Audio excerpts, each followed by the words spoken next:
This episode of the AppleBits XL is sponsored by SaneBox, an AI-driven email management tool that saves the average user 2.5 hours of time per week by seamlessly organizing and filtering emails. To start your free trial and get a $25 credit, visit sanebox.com/applebits today. That's SANEBOX.com/applebits. All right, everybody, let's get to the show.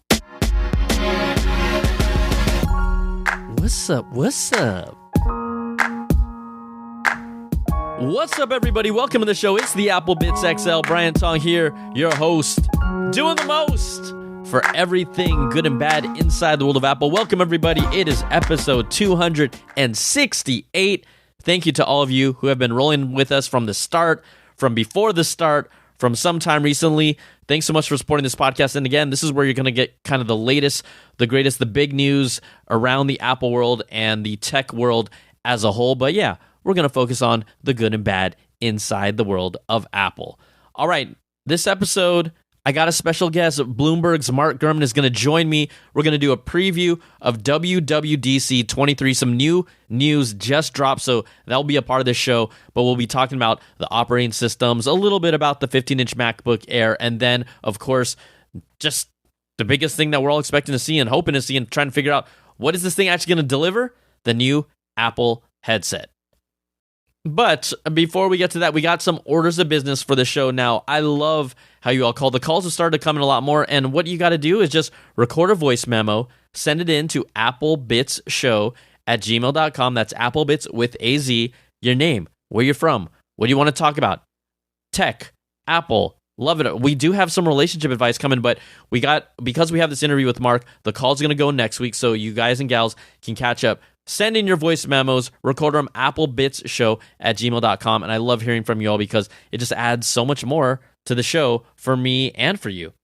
Also, this show is brought to you by you. Patreon.com/Brian Tong is how you support my content. It's how you support this podcast. It starts at $2 per month, $5, which is like a cup of coffee, if that's the value that I bring to you. We got the $10, the $25, and the $100 Platinum Apple level. And what do you get? You get early access to the content, rewards at every level, and a completely ad-free version of the show. Plus, we got our Zoom monthly call-in. It's just for the Patreon subscribers. We have a Close Your Rings challenge going on right now, just for the Patreon subscribers, and you get to see some behind the scenes of what's going on, what I'm doing as well. So patreon.com/Brian Tong is how you support the show and all my content, and I cannot say thank you enough. All right, let's not waste any more time. This is the WWDC 23 preview with Mr. Mark Gurman. All right, everybody, scoop du jour. I don't even call him a leaker. I call him a reporter. Mr. Mark Gurman from Bloomberg. Mark, thank you so much for coming back to the show. What's up, buddy? Thanks for having me. I mean, that's what I am. I'm reporting, right? So call me a reporter. That makes sense.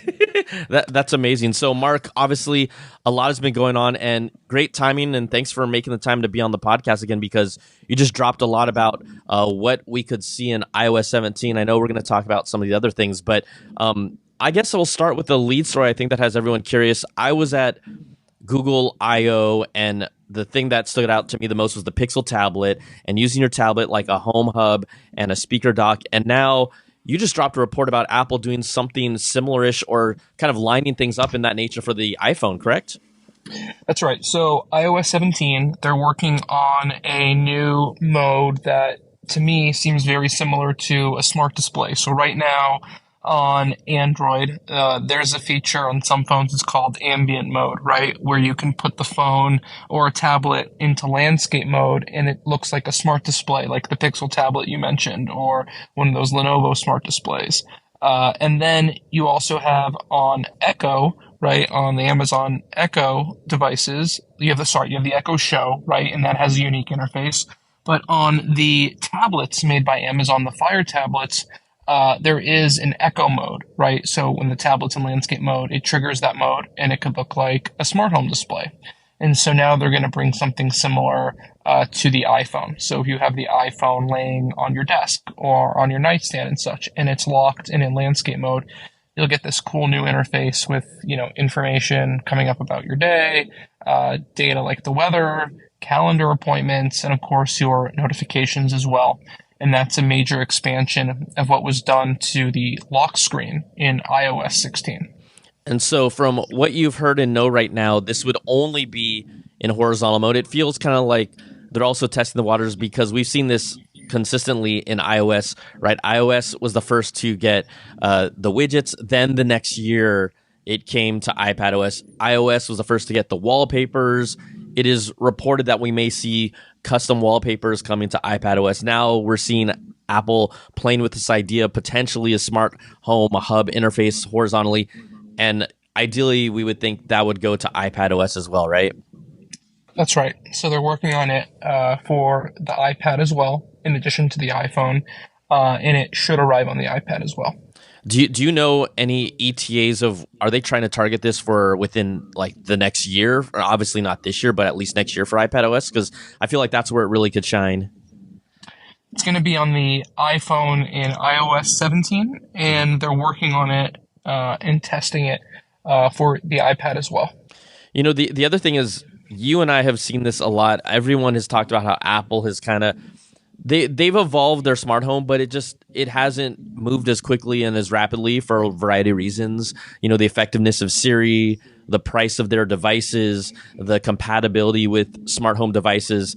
And, you know, I think they absolutely need something like this. Like I said, when I saw the Pixel tablet, I said, everyone should be copying this and everyone will probably copy it. And Apple needs to copy this with their ecosystem, because how many people told me, I wish Apple did something like this? Yeah, you know, the iPhone is really at the center of the Apple ecosystem, at the center of the Apple universe, right? Mm-hmm. And you can control your smart home appliances, and you have the phone with you wherever you are always. People traditionally leave it on their nightstand at night, right? Or if they're not using it, it's in their pocket or their bag or purse or what have you, right? And so it makes sense to really push that interface first to the device that most people are using at the center of the ecosystem, right? Get people familiar with it, test it on a large swath of people. And then I think eventually it's going to play a role in their smart home strategy, right? And so they're working on a low-cost iPad-like device, right, that could eventually be something similar to that Pixel tablet, something potentially with magnets that you'd fasten to different stands or places on your wall or put it on your kitchen counter and such, right? And so this is all part of that strategy that's going to play out over the next couple of years. Yeah, if I recall right, I mean, you can correct me. I believe you were the first to report about even Apple flirting with this idea of a HomePod / like big screen type device. Was that correct? Yeah, they've been working on this for a few years. They've explored, no less than half a dozen different smart home devices. They've worked on a device that combines like a speaker with a HomePod, a FaceTime camera, and an Apple TV, right? They've worked on something that is no different than a Pixel tablet. Basically an iPad with a speaker at the bottom with a rotating swivel, similar to what Amazon does as well with those higher end Echo Shows. And so they've explored everything, right? But, there are certainly concerns around user privacy with cameras. There's concerns about the overall smart home ecosystem that this would play into. So certainly it's something they have clearly been taking their time with. And I think, right now you've seen Amazon, pare back some of their efforts. There haven't been major new changes for some of their smart home devices. I mean, there was a few new Echoes in the last week or so. Google had their Pixel tablet coming soon, but really nothing has been earth-shattering lately. So I think Apple sort of has a window in the next couple of years to do something that might, gain some share. So certainly I think that's something they're taking a very close look at. No, you're 100% right, where it's taken a long time for them to kind of get in this game. But we even saw, I think Amazon just released or announced like a product that even literally undercuts their $49 Echo Dot. And it was it called like the Echo Spot or something along those lines, where it's like $10 cheaper and does the same thing. And, I haven't, once everyone kind of got their homes outfitted with their smart home devices, I mean, I have a Google Home ecosystem here. My Google Home, my Nest Hub just recently died, but people aren't, now we've seen that this kind of market slow down to a certain degree, and there's still plenty of people that have been waiting for Apple to show them something better. And I think that if and when Apple can execute this, there's going to be a lot of people that would eventually jump ship back to Apple if the price is right and if a few other things fall in place. I think the risk for Apple is always losing out on one part of the market and Mm, not opening a window for someone to look at other devices from that company, right? hmm And so why is it important for Apple to have a HomePod, right? It's important because let's say someone buys an Amazon Echo and they really fall in love with it, then maybe they'll buy an Amazon Fire tablet over an iPad, right? And that's something that Apple really couldn't and shouldn't risk. So, by the same token, it is important for them to have more of a smart home hub strategy because let's say someone falls in love with the Pixel tablet, maybe they'll buy a Google Pixel over the iPhone, mm. right? I think that would be a rarity, right? It's not something that's going to be a big scenario, right? A major scenario, but that potential is there, and I think that's a good enough reason for Apple to try to protect their walled garden, so to speak. It's good to, let's, in air quotes, it's good to be the king, so to speak, just because they, like no other company, we've seen it time and time again. They can wait it out, and once they put it on the market and their vision of it, it dictates a lot of actions of how other people do, even when they're late. And there's just, I don't know many companies across any industries that really have that luxury to do that. And Apple's, they're a unicorn in that way. So very cool. Hey, I also wanted to kind of hear some of your thoughts about other stuff coming to iOS 17. This is obviously the operating system that affects everyone the most. It's the product that arguably affects everyone the most, whether they have a new iPhone or an earlier iPhone. Can you talk about maybe, we've heard these rumblings about a journaling app and Apple getting into mood tracking for mental health. What have you heard in that space? So there's going to be mood tracking and vision management in the health app of iOS 17. There's going to be a health app on the iPad for the first time as part of iPad OS 17. And then there's a new journaling app as part of the phone too. Somewhat similar to day one. What this is going to do is this is going to play into location services and Find My on the phone and add a little bit more of a social element to iOS 17. The idea being, let's say you are on a walk or you are on a bike ride or a bus ride or a car ride or what have you, and you want to journal about your trip, right? You can do so. Right. The Wall Street Journal article positioned it as a health feature, but I think it's going to be positioned more as a location or social feature. Kind of like to share.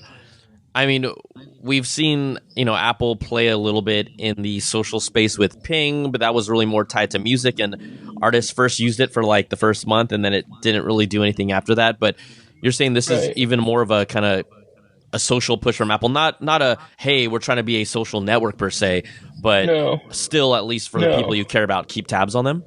Yeah, it's more location than anything, right? I mean, it's going to use a bunch of the iPhone sensors. It's going to use the onboard, AI capabilities and location components to really understand where you are, understand how you feel about where you are. It's going to be able to notify people where you are, obviously with a lot of privacy protections here. So it's a pretty in-depth app at a very technical level, deep into the operating system and deep into the phone. I think a lot of people are going to use it. I think from what I've seen, it's pretty cool. Man, I guess, right, it's one of those things where I have to see it to figure out how much I would use it. But if these entries are going to be more about your location and maybe you add some images or commentary on it, and it does it more passively, maybe I'd probably use it more. But I would have to change my habits to start journaling every day. I mean, I know there are people that do that, but I'm not one of those people. I mean, what about yourself? Well, I mean, just back to the app for a second. It's difficult to really explain off the cuff, but it's very, very technical. They've been working on this for 2-3 years now. It's a very, very big deal internally. So I think it is a major part of the OS. I don't know if it's something I'm going to use. I mean, there's studies that indicate, if you journal this stuff, how you feel on a daily basis. And this is, of course, across this app as well as the mood tracking in the health app. You're able to sort of look back how you felt at different times, right? Different moments of your life, and honestly take a deeper look and with context and really give yourself a better understanding of how you really are doing, right? And so I think it's going to be a pretty big deal. And like you said, I think there is going to need to be some sort of psychological change about how people use their phones to determine if people really want to use this thing. So I'm very interested to see how it shakes out. A lot of times, right? It's how it's presented and how, compelling Apple can make it. And like I said before, they have the ability to kind of dictate and move and make moves that move the industry in directions that just no other company does. So I'm really interested because, the way you talked about it, saying it's really sounds like it's kind of a big deal to them in iOS 17. So it's not like it's going to be like, oh, we've got this journaling app, 30 seconds, move on, right? Yeah, I think it's a big deal. It's going to be a big part of the presentation. All right, and then I know we've heard and talked about so many iOS things. Any other apps that stand out in your mind? I mean, I know we've talked about Wallet potentially getting a redesign. Have you seen or heard much about that? I'm just kind of digging a little bit to maybe if you could talk about some of the other apps or changes that might be a little more stand out in the forefront of what to see at WWDC.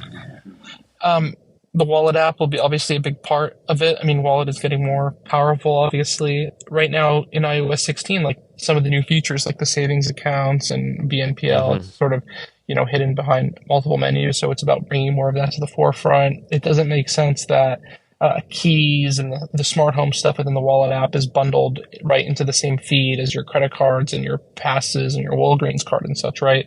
So potentially breaking those out to different areas of the app, just making it more powerful, making it more of a place that people go to, I think is important for their ambitions there in the space, right?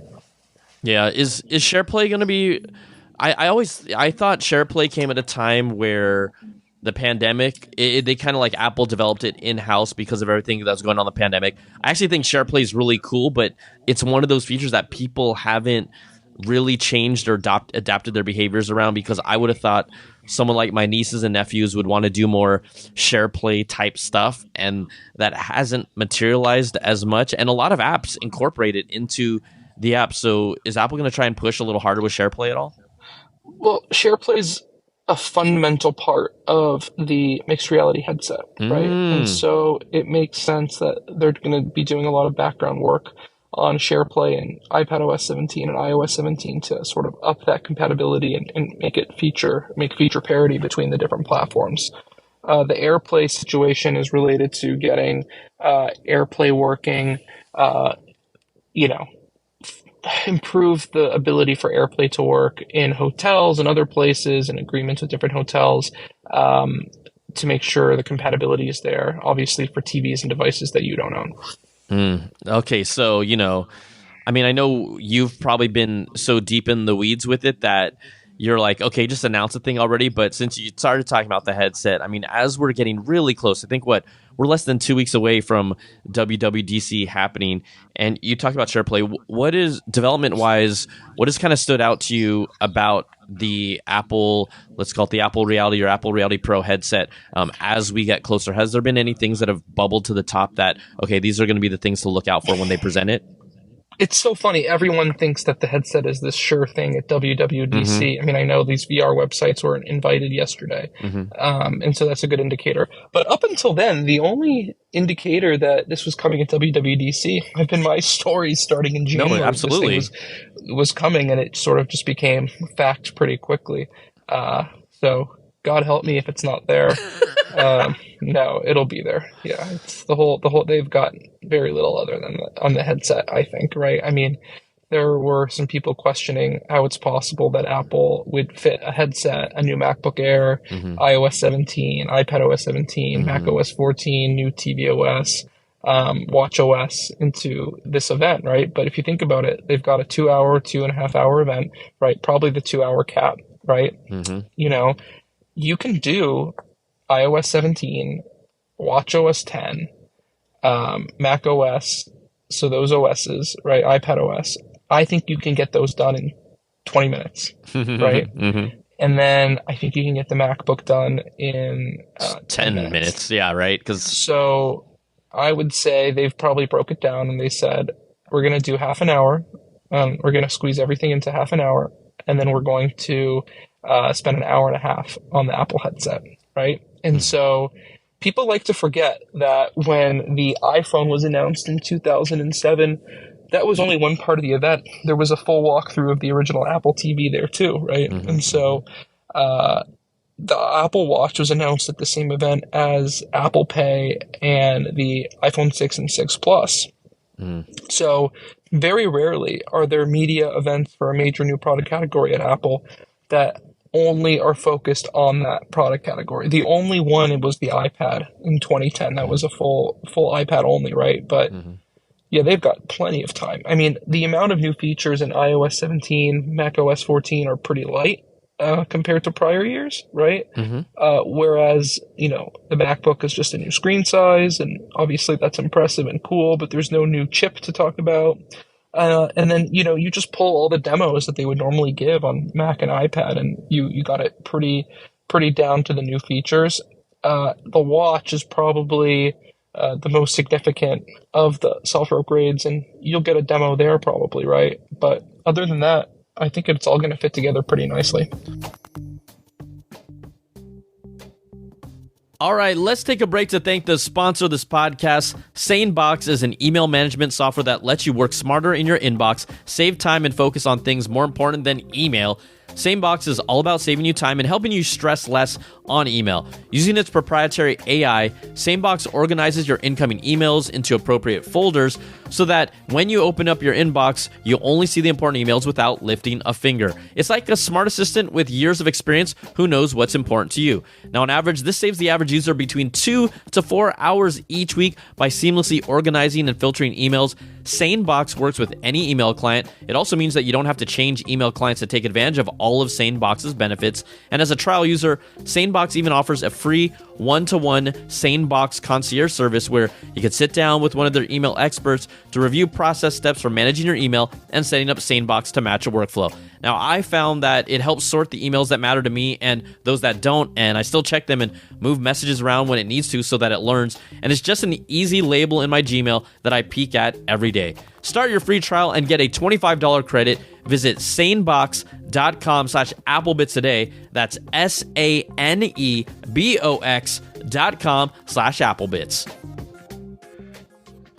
So if you had to say, with the headset, with everything you've talked about and seen and how it's kind of changed and developed, what would be, let's say, like the 3 top features that you think are going to be the most significant for it coming with at WWDC? The 3 most significant features that I think they're going to talk about at WWDC would be communication, and that's across the SharePlay stuff we talked about, and that's across the virtual reality FaceTime that we've discussed before. And then other than communication, productivity. So using this thing instead of a Mac or an iPad. And then content consumption, watching video, watching live sports, as well as gaming, if you want to put that in the content consumption category, right? And so those were the major, tentpole areas. But I think the big thing to me is how they're going to position this thing as the future of the computer, right? The future of the Mac, right? The idea where instead of using a laptop and an iPad, you're doing everything in mixed reality, right? You're running all of your iPad apps. You're taking your calls. You're doing your podcasts. You're doing your video editing. You're doing your gaming, and really replacing everything with a mixed reality headset. And I think what Apple sees is that eventually that desire for having one device to do everything in mixed reality, that really could be the future. I don't think they're seeing this as an accessory or a device to accompany your other devices, whereas the Apple Watch is very much an accessory. The AirPods are very much an accessory. I definitely think it's really a Mac, iPhone, or iPad replacement in the long term.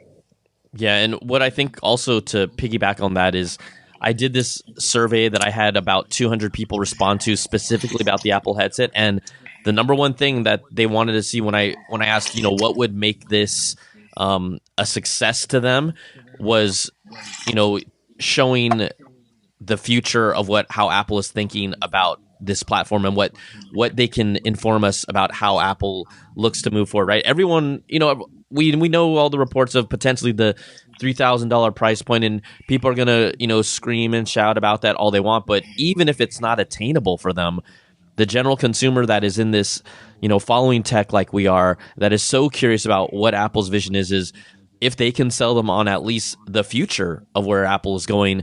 And then I think that to them and to me and to what you just said would be how they can make this event a success,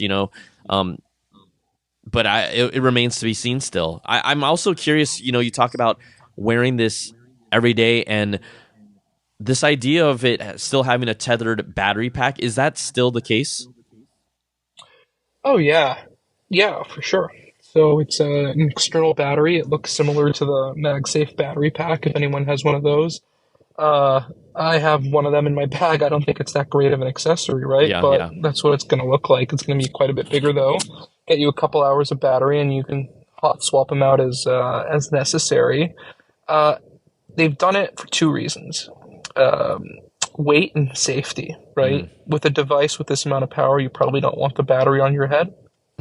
And then with a device of this type, you want it to be as light as possible, right? You want the mass to be as light as possible. And so getting the battery out of the head is going to reduce not only the weight of the battery that would be in there, but the module, the charging system and stuff, the other components that would need to be in the headset itself to support that battery, right? And so it's not only removing the weight of the battery, but it's removing the weight of everything that comes with having a built-in battery. And so I think from that perspective, it was a very un-Apple-like decision, but probably a very smart decision.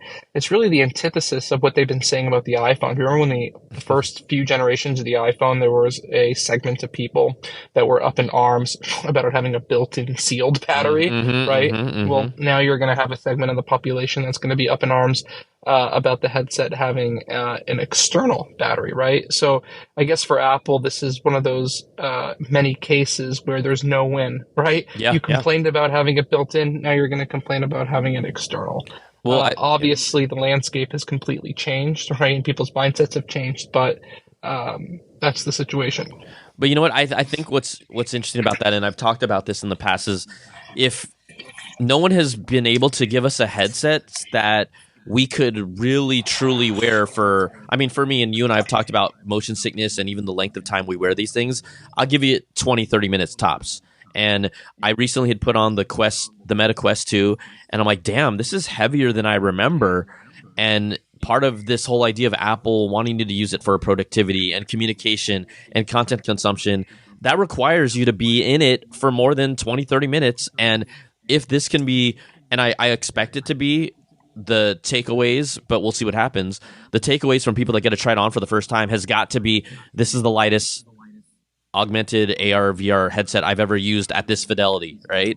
And from that standpoint, that's already something that people can like just feel and rave about, and then it's up to Apple to show us the software and the experiences. But if this is something where I could say, hey, this feels so light, I don't really feel the battery pack at all, and they place it far enough in the back and it sticks out enough where you really don't, bang your head and, or feel the cable as much, and it's lined almost directly with your spine, that does become more compelling from being able to use this for a really, really long time. And that's something, when you talk about market differentiation, highest fidelity, most comfortable, and longest ability to stay in there with the battery, that's not a bad proposition. In terms of comfort, something that I'm curious about is weight distribution, right? And so you have the compute and you have everything at in the core of the headset, the front of your head, and then it's strapped to your head with these new bands that go around the head. That's going to be interesting to see if people have concerns about it being too heavy at the front of their head, right? But I think back to the point of removing the battery and the point about lightness that you were just talking about, I think they've done a good job probably offsetting that. I think the band situation that goes around your head is going to be a lot simpler than a band that you see from Oculus, or I should say Meta Quest and some of the other providers, where they have the big band that goes around the head and then around the top of the head, and then it's a Velcro strap. I think Apple's really simplified that down to something that's probably interchangeable, something that's probably much simpler to put on. And I think they learned a lot from the Apple Watch bands and how people like to swap bands there, right? And how people like the ease of putting those bands on. I think they've applied some of that probably. This is a whole new area for Apple. There's so many firsts here, right? Yeah. They are trying so many new things for the first time on this all new category for them. It's very exciting. I think this is a bigger deal than the Apple Watch. I personally think it's going to do well over time as they get the price down. I think it's going to be a hit. It's going to take a few years, though. I think the first year or two will be very rough. I think you'll see a lot of negative stories about, the device not selling out. I think you'll see, stories about inventory piling up, people not buying them, definite sticker shock at the price. Mm-hmm. But I think once they get the price in the right area, right, and once the consumer education on these types of products picks up, and the understanding that people are using these new categories of devices, I think it's going to be a pretty exciting time for not only Apple but the industry and the people who use these products as well. I'll be first in line. I'll tell you right now. Whoo! Like first in line, open that wallet, Mark Gurman. Like no sight unseen. You're ready to, or I mean, you've seen a lot, so I guess I'm all. You've seen a lot, so you're like, yeah, I'm in for this first gen. Yeah.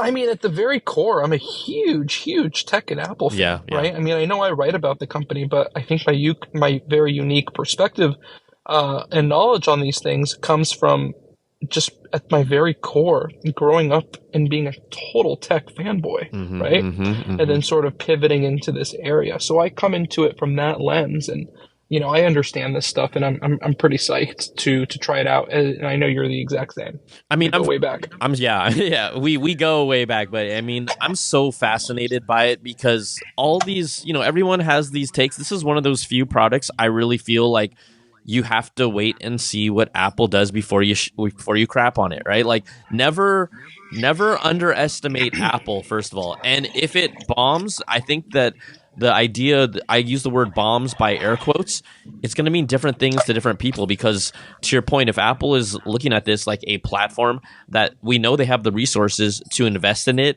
to perfect it, to refine it, to see really what people want to do with it and then move in that direction. I think one of the things that has maybe hurt other platforms like MetaQuest is I have a MetaQuest too.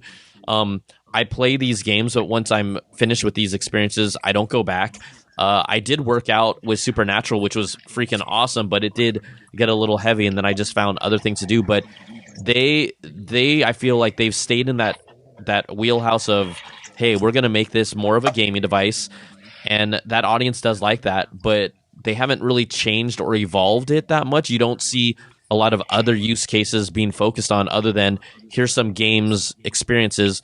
Whereas we know that Apple, they're going to take this, and we've talked about it, you and I, about similar to the Apple Watch. They're going to see where the data is. They're going to see how people use it. And then in year 2, 3, 4, they're going to really lean into that. And ideally the thinking is that will resonate with that audience. But this is an Apple product, like you said, and I totally agree, like no other, where it's going to have some rough patches, but I've got to imagine long term, let's say 5-10 years down the road, this is going to be a huge part of what they do. Yeah, long term, I think it's going to be very successful. I really do. I'm not going to rule out Meta either. I think what we're going to see is sort of the same thing we saw play out with iOS and Android, where Apple became the high end of the market and Android became, at least at the get-go, the low end of the market, or an alternative to the more premium iOS, or you want to call it closed versus open, however you want to differentiate them.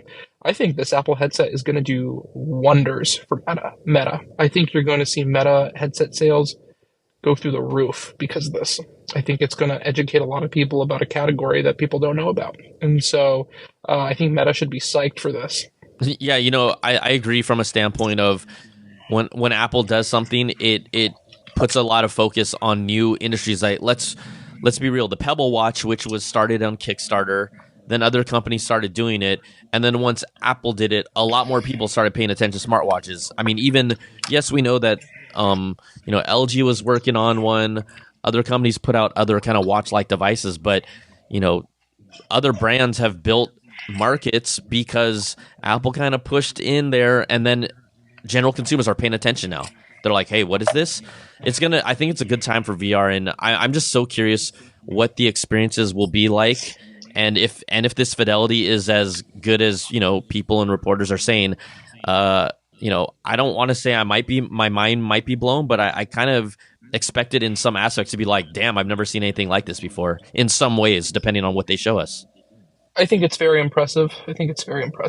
And it's going to be super high tech, but it's also going to be a Halo device. The Mac Pro is extremely impressive, or it was when it launched 4 years ago, the latest version, right?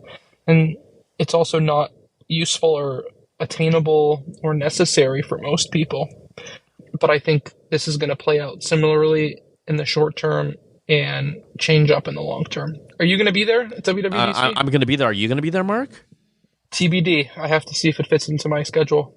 Wait. So can I ask you this, and we can talk about this openly or not? Or you can say it.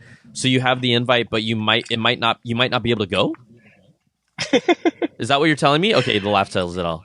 Because I haven't seen it, and for them to get you out there, that tells you something, bro. I'm looking forward to trying it out. I think that it's going to be really cool. And as a tech fan, I'm looking forward to giving it a spin and giving it a fair shake, as I know you will do too. Right? Absolutely. Hey, Mark. One last question before we let you go is: do you feel? Because I feel like, remember back in the day, we talked about product launches. The iPad was rumored to be like $1,000. There was like something, and everyone was like, "No way!" And they started it at $499 at the time. So I'm asking you. Do you think that this reported $3,000 price is for real, or could it potentially be lower than that, like more like $2,000 or $2,500? Oh, well, if you're talking $2,500, right, versus $3,000, I certainly think there's a possibility there. There's no way it's going to be $2,000 or lower. I mean, I've seen people say that Apple's trying to set this $3,000 expectation in order to sell it for $1,500 or $2,000. I would say it's more likely that it's $3,500 than $2,000, right? This iPhone I'm talking to you on is $1,500. True. And if you think about the amount of components, complexity, R&D, manufacturing, precision, shipping, logistics, software development and such that goes into this Apple headset, especially as a first generation product, before they get the economies of scale working properly to get pricing down. And you think about the components that are being used in this: dual 4K displays, an external OLED panel for the eye pass-through, more than 12 cameras externally. You think about the materials that are being used here. You talk about all the additional sensors, the speaker system, the microphones, not to mention, the R&D that went into it. I'm hard pressed to think that that it's going to be anything less than between $2,800 and $3,300. You made it sound so classy, and I just thought for a moment, like, yeah, this is going to be probably from what we've seen up to this point, the best built AR/VR headset that we've seen. That's a standalone unit so far. Just when you the talk, ID right? is incredible. Right, yeah, the ID is incredible. I mean, this is the most complex and challenging and difficult and high-tech device Apple has ever made by far. That's only one side of the equation. The manufacturing of this thing is using entirely new processes and companies. It's just complicated, complex, expensive from the very beginning of the process up until delivering it to the customer. Yeah, it's going to be exciting. Okay, Mark, I know you got things to do. Thank you so much for your time. I really hope I see you at WWDC. We can see each other in person. It's been a long time, Absolutely. my friend. So, all right, thanks again, Mark, and we'll talk to you soon, buddy. All right, thanks. All right, bye. All right, everybody, so there you go, my conversation with Mr. Mark Gurman from Bloomberg, and he is really driven. I'd argue 95% of the rumors, early reports, and rumblings about Apple's headset. And so, as we get closer to these events, I would say if you asked me 2 months ago, I was kind of lukewarm. I was still very lukewarm. I mean, I'm always going to be in the position of Apple. I'll wait until you show me what you show me. But it is Apple, and they always show us something worth showing. And so we've heard a couple reports of people who have tried it and said that it's amazing and that it's really good, but we don't know what that really means to each person. So that's why we're here. That's why we're going to wait and find out. And I will say that it is always exciting when Apple releases a completely new product category for themselves, completely new. So there is definitely some energy behind that. All right, let's give thanks to our Platinum Apple supporting this podcast at the $100 level. That's Brandon Ledford, Gil Cabrera, Wesley Frater, Jarrett Lewis, Michael Gigliotti, Atari Koenigsegg, and Glenn Canellis. Thank you so much for your support, and thank you to all of you who continue to support my content and this podcast at patreon.com/Brian Tong. All right, everybody, that's going to do it. We'll be back same time, same bat channel next week. It's the Apple Bits XL, baby. Take care and be good. Peace.